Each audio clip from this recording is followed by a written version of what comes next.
Welcome back to the Butterfly Empire. I am the Butterfly Queen, and just to let y'all know that I do now have Instagram and a Facebook page, and I think that's it. But go ahead, it is the Butterfly Empire on Facebook and Instagram. Or if you're on Instagram, it's podcast. Well, both of them are podcast, if you think about it. So you can follow me, message me on there, like it, get new updates, and so on. Thank you.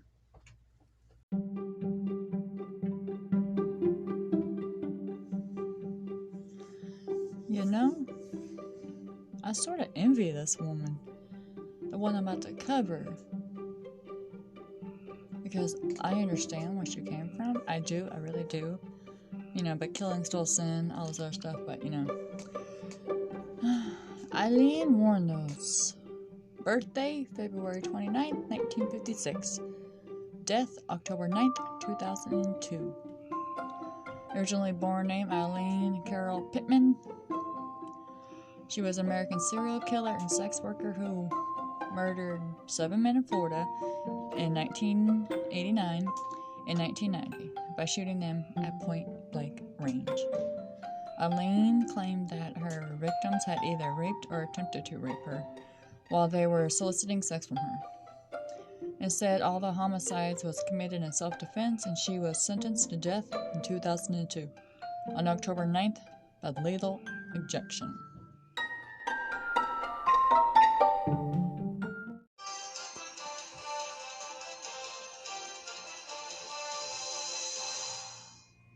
I'm as guilty as can be, and there's more.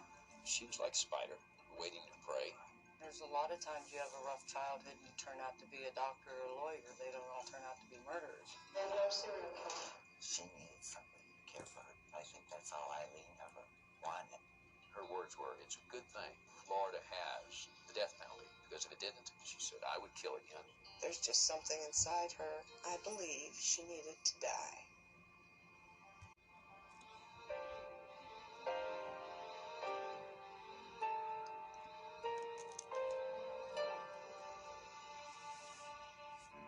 In August 2002, just weeks before her scheduled execution, Aileen Carol Wournos sat in a Florida jail cell and wrote a confession to God.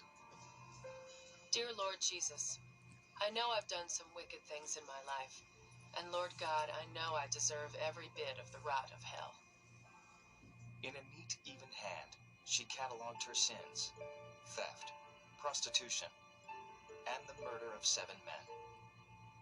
I need to bring myself to your throne, begging if you'd forgive me for all the overwhelming evil I've done in this world. She had been convicted and sentenced to death for 6 of the murders. Now, she had decided to halt her final appeals and accept her fate. There's no chance in keeping me alive or anything, because I kill again. I have hate crawling through my system. This letter offers a glimpse into a violent mind and at the life that spawned a rare kind of criminal: a female serial killer.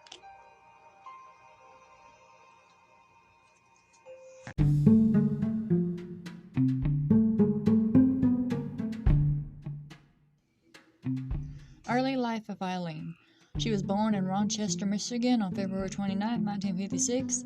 Her mother, Diane Wuornos, was 14 when she got married to Aileen's father, 16-year-old Leo Dale Pittman, on June 3, 1954.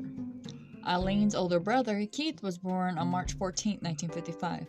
After less than 2 years of marriage and 2 months before Aileen was born, then Diana filed for divorce. Aileen never met her father, and he was incarcerated at her time of birth. Her father was diagnosed with schizophrenia when Aileen was 4 years old. Her mother abandoned them, leaving them with their grandparents, which was both an alcoholic, and they legally adopted the 2 children. Born February 29th, 1956, in Rochester, Michigan, 26 miles north of Detroit. She seemed destined for a life of turmoil. Her parents, Diane and Leo Pittman, had a violent and tumultuous marriage. They had eloped in January 1954, when Diane was just 14. Diane was very young when she fell in love with Leo, who was a bit of a bad lot. Certainly her father and mother did not approve of this liaison, but the next thing you know, they're married. The newlyweds' first child, Keith, was born in March 1955. Soon after, Leo was arrested for a variety of petty crimes. To avoid prison, he was allowed to enlist in the army. He left home, and Diane took the opportunity to flee. 7 months later, she gave birth to Aileen. Diane tried to struggle along with 2 young children on her own for a while, but ultimately ran home to Mum and Dad. Diane abandoned Aileen and Keith and would never reclaim them. Aileen would never meet her father. 10 years later, he would be found guilty of raping a 7-year-old girl. In 1969, he hanged himself in his Kansas prison cell. Diane's parents, Lowry and Britta Wournos, adopted their two.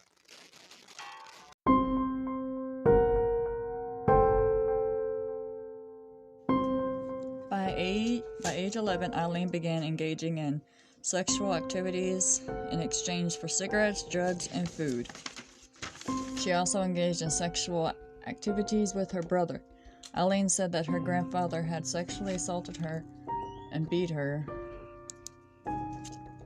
when she was a child. Before beating her, he would make her strip before he did it. My dad was very strict. We would get spankings with a belt, with our pants down, to discipline us. We never did anything that the neighborhood kids put to them. I mean, it was always mean to Aileen and Keith, always. Aileen grew into a beautiful little girl with blonde hair and lively brown eyes. But her angelic looks could not mask a roiling anger. She suffered from explosive temper tantrums that came out of nowhere, and she would just blow up with no provocation. Well, needless to say, other children didn't respond well to this. They were somewhat afraid of her. Eileen's closest companion was her brother, Keith. On the surface, they seemed to have a typical sibling relationship. Sometimes they were like really good friends. And other times it was like they hated each other. They'd fight like two boys almost, fight and everything else. It seemed to be that kind of situation where, we can argue amongst ourselves, but dare anyone else to try to say something bad about my sister or brother. They had a very important bond. But underneath was a much stranger dynamic. Lord Jesus, will you please forgive me for this, all my sexual sins I engaged in as a child. By the time Aileen was 10, the two children began to experiment sexually with each other. She did have sex with Keith. Apparently it was consensual, and this did happen.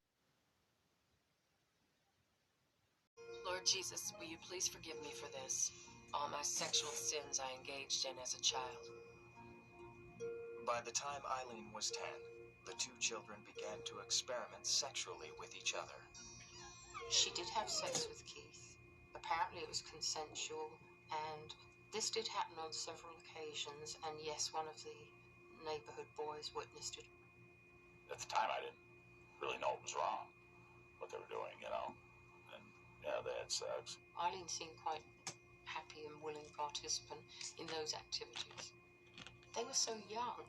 You can't say innocent, but in a way it was innocent. Eileen's attention soon moved on to other boys. She would sneak out of the house and meet up with the neighborhood kids at a gathering spot called The Pits. We used to go there and hang out. Every now and then the police would come in and chase you out because you really weren't supposed to be there. We'd get big bonfires going, and we'd have the music from everybody's cars going. And we had a riot there. We did. We had a really good time at the Pits. At first, Aileen wasn't accepted by the crowd, but she soon found a way to fit in. By the time Aileen was 11 years old, she was having sex with boys in exchange for loose change or cigarettes.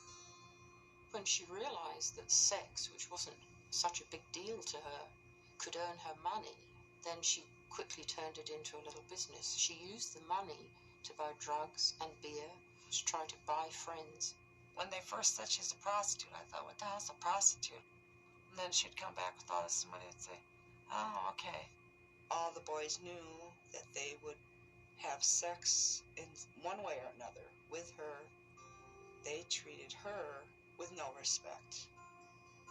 The troubled young girl was performing poorly in school, and while her grandparents had no idea she was selling her body, they knew that Aileen was getting into trouble at the pits. Her clashes with her grandfather grew more intense.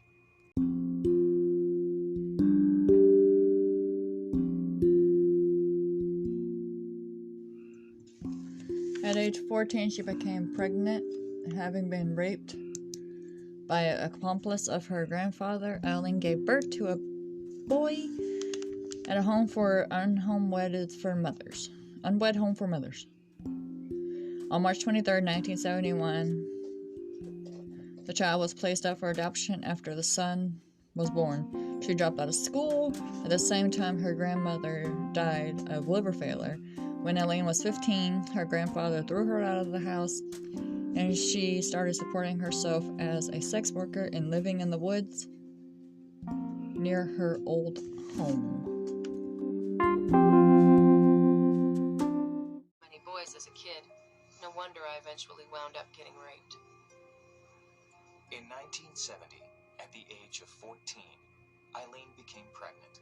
She would later claim that an older man from the neighborhood had raped her. She was probably 6 months pregnant before the grandparents learned of what had happened. And Lowry immediately wanted her to give up the baby for adoption. There was no if, and, or but about the situation. Aileen's grandparents sent her to a home for unwed mothers to have the child. In March 1971, she gave birth to a baby boy who was immediately put up for adoption. She could never have raised a child. It was not the adoption that she objected to. It was the child being taken without her seeing it, without her having anybody even to talk with her about it. After they sent her away to have the baby, and she came back home, that's when it was real bad. She ran away immediately, I think, and was caught by authorities, sent to juvenile home for a while. Several months later, after Aileen had returned home, her grandmother, Wuornos, passed away. Her grandfather decided that he'd had enough of the difficult teenager. Shortly after her grandmother's death, her grandfather basically kicked her out of the house. He said, don't you step another foot back in this house, because I can't deal with you kids again. Only tools she knew to survive. So at 15, she hit the road and earned her living prostituting. When she lived on the road, she truly lived on the road. She didn't have nowhere to go. I think most people in the neighborhood probably had that she was gone. It sounds bad now, but she didn't have that many friends anyway. Aileen Wuornos would spend the next 2 decades trying to find a place to call home, even as her life spiraled more and more out of control. The road. She didn't have nowhere to go. I think most people in the neighborhood were probably happy that she was gone. It sounds bad now, but she didn't have that many friends anyway. Aileen Wuornos would spend the next 2 decades trying to find a place to call home, even as her life spiraled more and more out of control. 1971, 15-year-old Aileen Wuornos was kicked out of her grandparents' house in Troy, Michigan. The troubled teenager headed west, hitchhiking on the interstates. Lord, I hit the road at around 16, aimlessly everywhere but going nowhere. She was really just wandering, drifting aimlessly from staying with one person to staying with another, kind of hippie life, if you will. It was really like an extended version of the Lost Weekend. Drugs, booze, hitchhiking, partying. For 5 years, she drifted around the country, eventually finding her way to Colorado. There, she traded on her looks in the dangerous world of prostitution. A lot of these people, when they can get what they want out of you, then they get mean with you. 'Cause that's a rough life, especially In her Eileen's wild ways and explosive temper often got her in trouble with the law.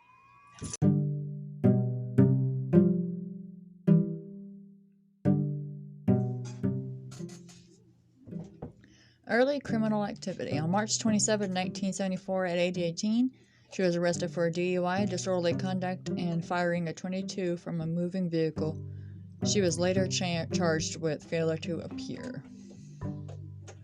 In 1976, Aileen hitchhiked to Florida, where she met 69-year-old yacht club president Louis Cratesville.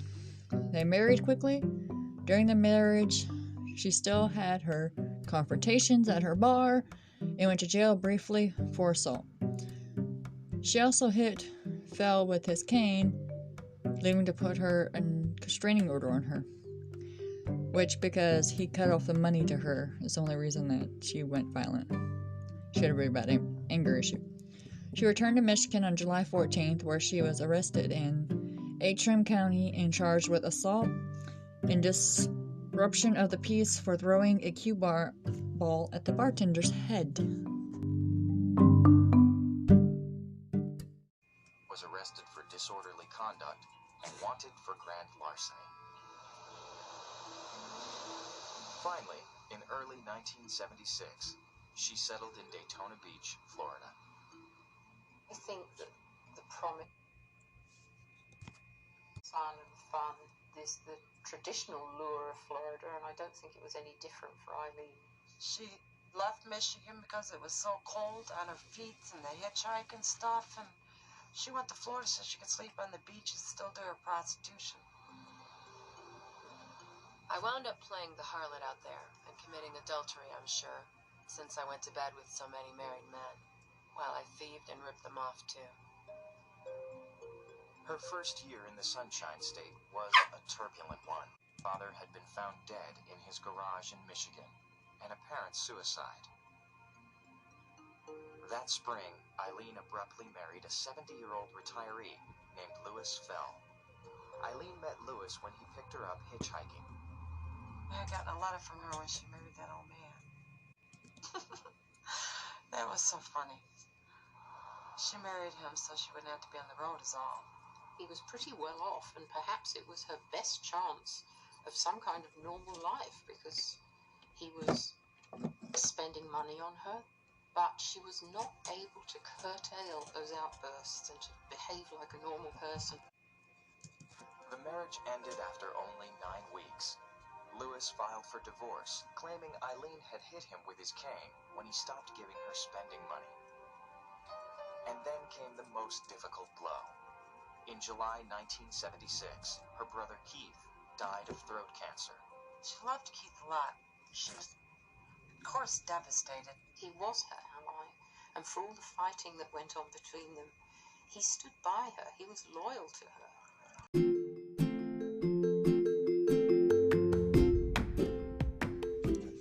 On July 17th, her brother Keith died of esophageal cancer, and Aileen received.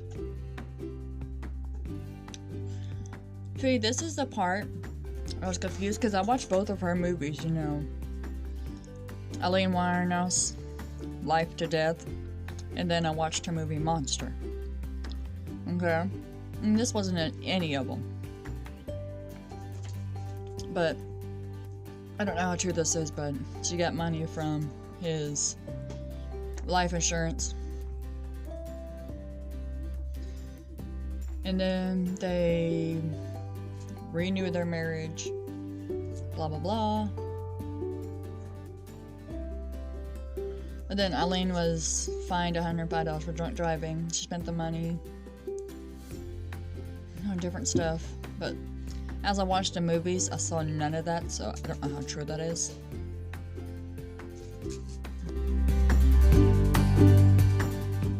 Highways, taking on customers wherever she could. That's when I didn't really want to hear from her, because I didn't know where she was going to be next, what she was going to be doing. Could she be dead? In 1978, at the age of 22, Aileen decided she couldn't take any more of her hard-scrabble existence. One afternoon, she took a .22 caliber pistol and shot herself in the abdomen. At the hospital, she told doctors it was not the first time she had attempted suicide. She recovered from the gunshot wound, but she received minimal psychological counseling. 3 years later, in May 1981, in a drunken stupor, she robbed this Edgewater, Florida mini-mart at gunpoint. She had an argument, I guess, with this fellow who she had lived with for about a year. And she was trying to get his attention in whatever way, see how he would react if she did a robbery. So she went into a little mini-mart, clutching her gun and wearing a bikini, if you can believe it, and held the gun in front of the woman cashier, frightened the cashier to death, and asked for the money that was in the till. She left the store, went down US 1. The car she was in, an old car, overheated, and that's why she stopped. And by then, they had a description out on her, and police were everywhere, and they picked her up. Aileen pleaded guilty to robbery with a weapon and was sentenced to 3 years in prison. She spent her time reading the Bible, complaining about being shut in with lesbian inmates, and waiting to get back together with her boyfriend. Upon her release in 1983, the 27-year-old returned to a life of alcohol, hitchhiking, and prostitution. It was a life not many wanted to share. She had this feeling that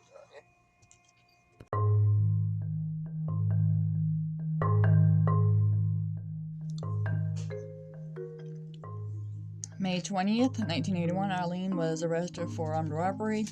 May 1st, 1984, Aileen was arrested for attempting to pass forged checks. November 30th, 1985, was named a suspect in a theft of a revolver. January 4th, 1986, arrested with a car theft, resisting arrest, and obstruction of justice. June 2nd, 1986, detained Aileen for questioning. Around this time, Aileen met a hotel maid, Tyra Moore, at a Daytona lesbian bar. They moved in together, and Aileen supported them with her earnings as a sex worker. July 14th, 1987, they detained Aileen and Moore at a bar for questioning, which they were accused of assault and battery with a beer bottle. Again, that wasn't in the movies. But, yeah. In 1983, the 27-year-old returned to a life of alcohol, hitchhiking, and prostitution. It was a life not many wanted to share. she had this feeling that any relationship with a man was not going to last. Something was going to happen, they were going to drop her or dump her, whatever. Desperate for a connection, she turned to women and quickly found acceptance. I became a lesbian around 28, and all of it would get me in a world of trouble. Aileen began cruising the biker bars of South Florida during the spring of 1986. Dubbed Lee by her new circle of acquaintances, she soon found a girlfriend, 24-year-old Tyra Moore. Aileen met Tyra Moore, who was to be the most important romantic relationship in her entire life, in a biker bar. She was in there alone, I was in there alone. We started a conversation, and she went home with me that night. They shut the bedroom door and they stayed in the bedroom for an entire weekend and didn't emerge really, except for to grab some food. So from then on they became inseparable. That was the anchor Aileen had been looking for. I don't know that she was gay. I think maybe she turned herself that way just to see if that way of life would work for her.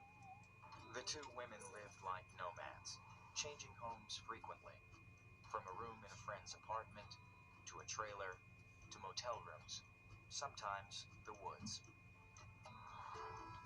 By day, Aileen worked the high earning a few $100s a week. Once I found out she was prostituting, I tried everything I could to have her stop doing that. Because for one, it's not safe. And that I did care about her. But she never gave it up. Aileen would come home evenings and weekends. She and Ty would spend time watching television or drinking at a bar. But her anger was always just below the surface. There was numerous times that her and I would go to a grocery store and somebody would look at her wrong and she would just like fly off the handle at them. Like, what are you looking at me for? And it was very embarrassing a lot of times. Despite Eileen's temper, Ty stayed with her. Aileen called her wife and seemed happy to be providing for her, creating their own kind of home. Aileen is so desperate in her life to be loved by somebody. Nobody's ever unconditionally loved her back, and she was just trying to hold on to that. At 33, Aileen Wuornos had finally found the companionship she'd always craved, and she would do whatever it took to keep it from slipping away.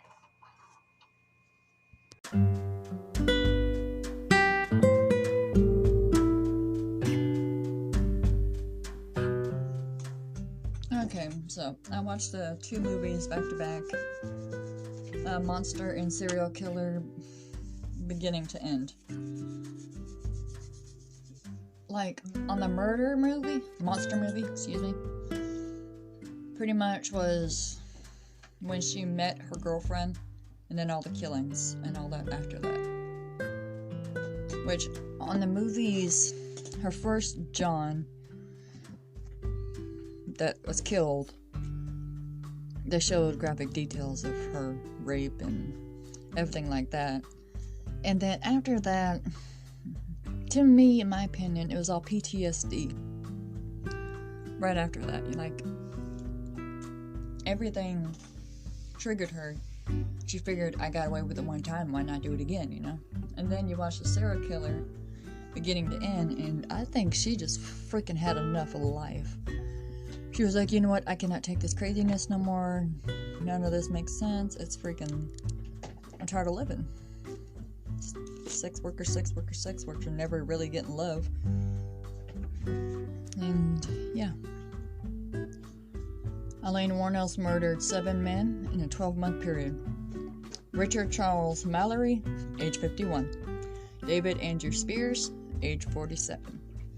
Charles Edmund Carskatlan, 40. Peter Abraham Sims, 65. Troy Eugene Burries, 50. Charles Richard Dick Humphreys, 56. Walter Gino Antonio, 62.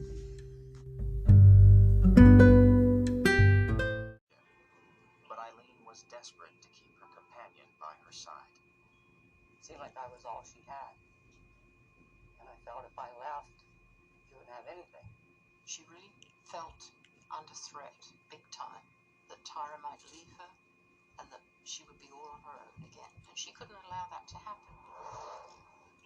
I completely entranced in our companionship, so deeply lost in its same-sex relationship, causing me then to do the unthinkable. On the night of November 30th, just outside Tampa, Wuornos was picked up by a 51-year-old electronics repairman named Richard Mallory.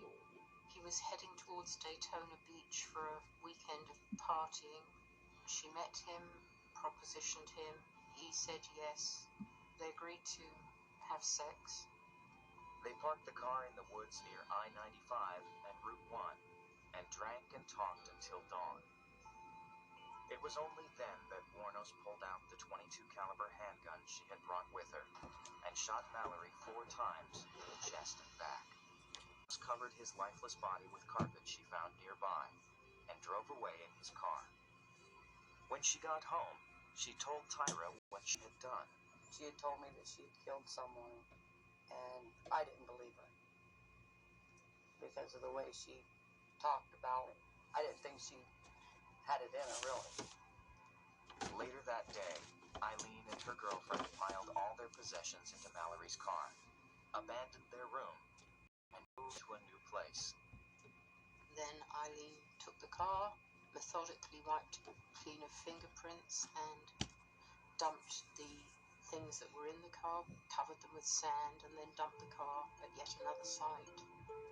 Police would find Mallory's abandoned car the next day, and his corpse 2 weeks later in Volusia County. But with no leads, the case remained cold. Tyra never went to the police to report her lover's confession, and stayed by Wuornos' side. I thought at that time that, okay, she has all the frustration out of her system for whatever reason she hated society, that she'll be okay. But obviously she wasn't. Obviously it was just the turning point, and she figured she got away with it once, she would keep doing it. After a 6-month break, Wuornos would strike 3 more times, robbing and killing David Spears, Charles Carskadden, and Peter Sims in much the same way. She would either find her victims when she picked them up as a John, or she would stand by abandoned cars on the side of the road, and motorists would stop and pull over thinking that she was female in distress. Once she decided this was going to be a victim, ascertaining that they had the cash that she needed, she was all ready to go. Some serial killers include rape or torture. In this case, Aileen included robbery. She was making money. She would go home with these bills of money and wave them at Tyra and say, look, now I can pay the rent. Look, now we can party. Everything's going to be all right. I was afraid of her after a while, that if I tried to leave, that she would, do something. The string of murders baffled the police. At first, they weren't even certain they were dealing with one killer. The fact that we did not catch her is simply because she was unique in her style, that she was a female, that she did leave the body away from the car, and it made it hard to put it all together. On July 4th, 1990, Wuornos had a close call when she and Tyra were involved in an accident while driving a car she had stolen from her 4th victim. We were riding out through the country. Guess I was going a little fast around a turn and rolled the car. The women were unharmed, but when help arrived, Aileen realized the accident could mean trouble. Aileen then wrenched the rear license plate off with her bare hands and threw it into the bushes. When one of the fire rescue people approached the female was belligerent to her, and they ran off. I probably had my suspicions about that it could be a vehicle of someone that she murdered. But I never questioned her about it because, like I said, you don't want to make her mad. Police quickly learned that the car was registered to Peter Sims. Okay, Richard Mallory was on November 30th, 1989, been shot. David, June 1st, 1990, naked and shot 6 times. Charles, May 31st, 1990, shot 9 times, wrapped in an electric blanket. Peter, June 1990, never found. Troy, July 1990, shot twice. Charles, September 11th, fully clothed and shot 6 times. Walter, November 19th, 1990, naked and shot 4 times. Way back to Daytona. A drawing was done at that time of the two of them. Police were trying to weigh the benefits of getting the drawings out there against the fear that it would tip off the women and they would run. So they were in one local paper, and that was it at that time, and nothing happened. Over the next 5 months, Wuornos would kill another 3 men. It was now becoming apparent to Florida authorities that they had a serial killer on their hands. The victims were found in 5 different counties, all shot with a .22 caliber handgun. Desperate for leads, police decided to release the sketches of the 2 women statewide. When the composites are put in the newspaper, we start getting a lot of calls from the Daytona Beach area, from the Port Orange area, indicating that they were seen. At that point, Tyra fled the state, heading north to Pennsylvania to stay with her sister, and leaving Aileen to fend for herself. I knew I had nothing to do with any of this. had to leave. It's like I have to get away from her. You know, she's not going to ruin my life. Aileen was on her own, desolate. She didn't know the game was up, but she was out of steam, she was out of money, she was out of energy, she was out of strength, she was heartbroken because Tyra had left her. In late December, detectives discovered pawn shop records of items Wuornos had stolen from her victims. It was the braid police had been looking for. She was identified through her thumbprint on the pawn shop ticket. Police now knew they were looking for Aileen Wuornos. They followed her for about 2 days. Then, they made their move. We learned that the bar where she's been hanging out for the last 24 hours, they're going to have a large pig roast and a biker gathering. So with her history, we're concerned that she's going to end up on the back of a bike and be off and we'll never find her again. On January 9th, 1991, at this Port Orange bar, aptly named the Last Resort, Aileen Wuornos was finally arrested. She would soon... January 16, 1991. Aileen confessed to the murders. She claimed the men had tried to rape her and she killed them in self-defense. All in all, she received 6 death sentences. If I could talk right.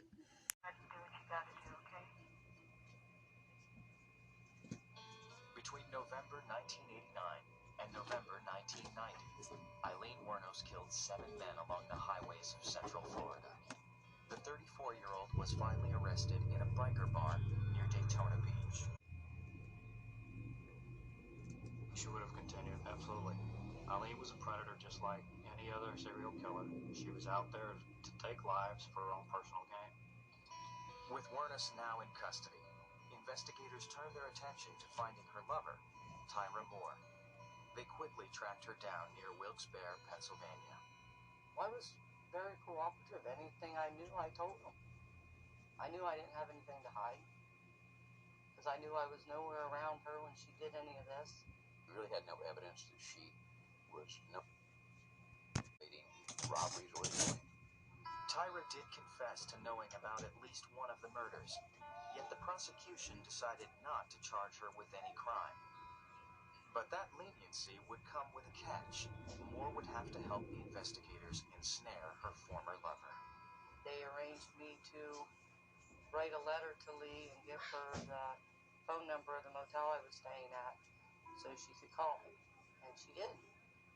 Their first call came on January 14th. Hey, Ty? Yeah. What are you doing? Nothing. What the hell are you doing? Nothing. I'm sitting here in jail. Yeah, it's what I heard. I wanted to know where she was going with it. Is she going to try to pin this on me? Or is she going to, confess? Tyra told Aileen that police were harassing her family. There's been officials up at my parents' house asking some questions. Uh-oh. And I'm getting scared. I think what happened, there was pictures in the newspaper. Mm-hmm. And it was a case of mistaken identity. As the calls continued, Tyra became more insistent that the police were after her and her family. Wuornos began to suspect she was being tricked. Listen, I gotta ask you something. Is there anybody in that room?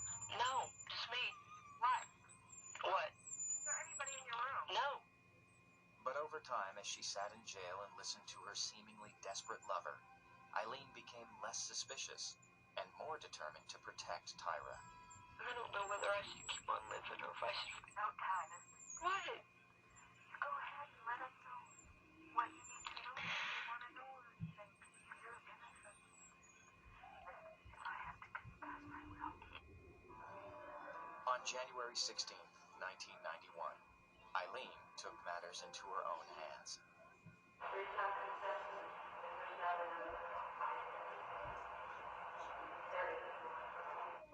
For more than 3 hours, Aileen sat in a jailhouse confession room, talking to investigators, smoking, laughing, crying, spilling her story to protect her lover.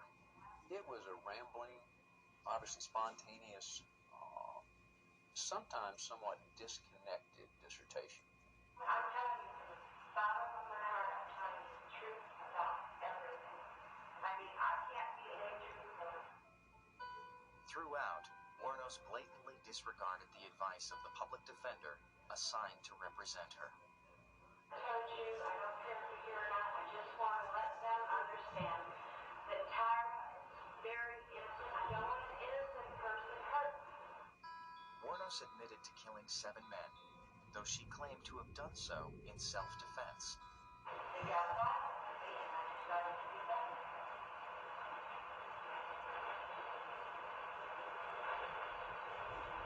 I wouldn't know how to be. I don't either. In the end, Aileen Wuornos was charged with 6 counts of first-degree murder. The story of the so-called damsel of death instantly became a national sensation. It was a huge, huge story because women simply don't kill the way Aileen Wuornos did. They kill intimates, they kill loved ones, they do not kill strangers. It shocked me, but to know how much she hated men and they used her and she used them, I wouldn't have put it past her. Book and movie offers poured in to detectives, relatives, and even Wuornos herself. I tried to explain to her what our laws say about benefiting from your own deeds, so to speak, or misdeeds.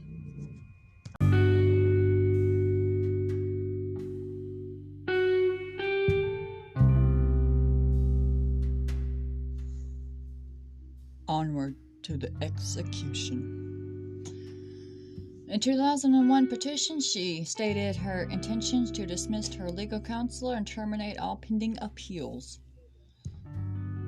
I killed those men, she wrote, robbed them as cold as ice, and I'd do it again if there was no chance in keeping me alive or anything. Because I'd kill again. I have hate crawling through my system. I am so sick of hearing this. She's crazy stuff.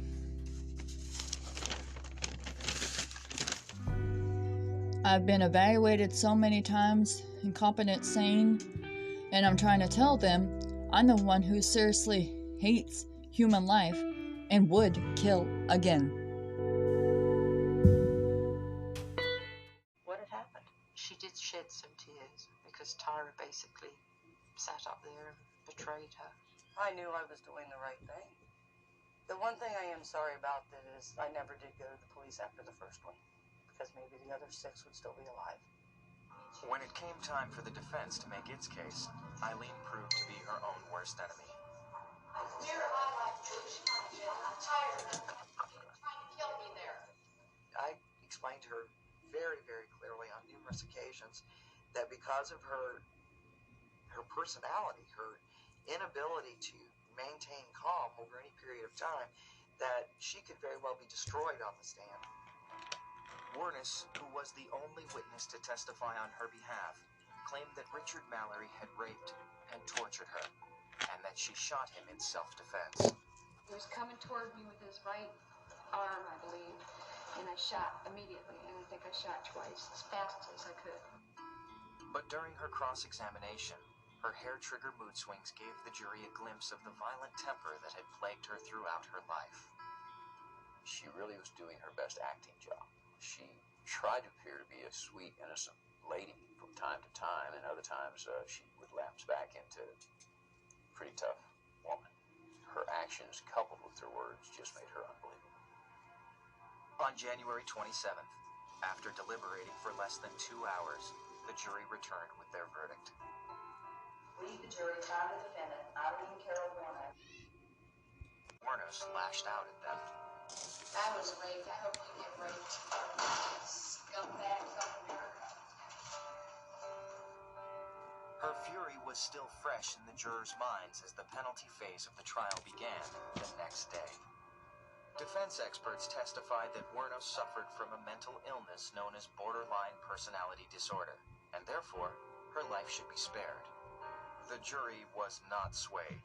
On January 31st, 1992, Aileen Wuornos was sentenced to death.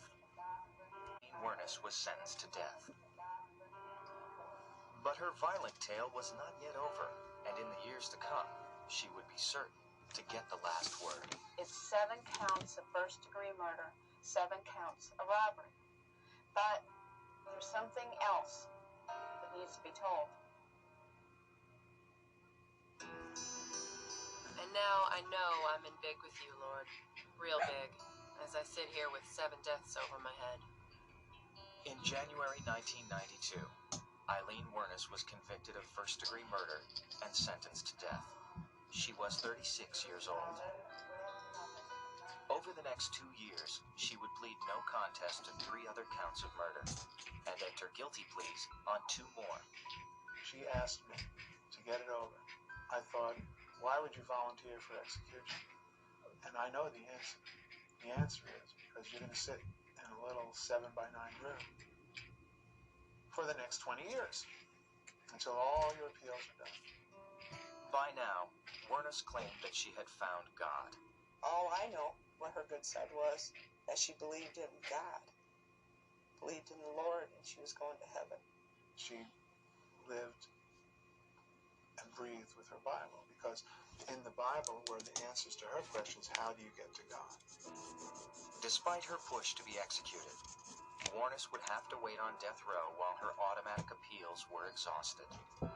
She tried to fill her time by reading her Bible and drawing scenic pictures with a blue ink pen. Aileen Carol, the born-again Christian who had adopted Wuornos, dropped out of her life after Wuornos accused her of trying to profit from her case. She started her drawings to her and all that, but Aileen was saving all of them, actually because she was going to have a museum and sell Aileen's products. Dawn Watkins, who had known Aileen since they were teenagers, remained her closest friend. Aileen wrote her constantly, sometimes 4 letters a day. I never asked her why she killed those guys or anything. I was her life outside. I gave her life. I gave her all the pictures, included her in my life, gave her snow, gave her sun, and gave her the ocean. There's a limit to what you can do when you're in lockdown 23 hours a day. With Aileen, she was exposed to very few people.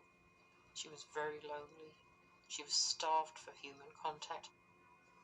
In July 2001, Aileen Wuornos, at the age of 45, appeared before Circuit Judge Michael Hutchison to ask the state to stop her mandated appeals and proceed with her death sentence.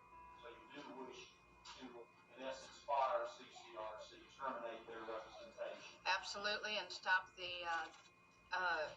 using taxpayers' money and stuff like that. It's just ridiculous. In her bid to be executed, she told the court that the murders were not an act of self-defense, as she had once contended. I want to come clean and tell the world I killed those men first degree. She tried to place some of the blame on police. In fact, 3 detectives were investigated for seeking out movie deals before her trial. Society needs to know, and they need to investigate. Even if I'm dead and gone, they need to find out about. I think the cops knew who I was and let me become a serial killer. She really believed they had set her up, that they wanted her so bad, that they wanted to be in Hollywood and to be, in her terms, rich and famous, that they were willing to let innocent people die in order to promote themselves. She believed that. On April 1st, 2002, the Florida Supreme Court upheld Aileen Wuornos' request to end her appeals. Her execution was scheduled for October. She wrote that she used the time to try and make things right with God. I come to you as best I can in memory of my life of sins. She listed her many transgressions, but once again, she blamed her descent into murder in part on others, including her ex-lover, Tyra Moore.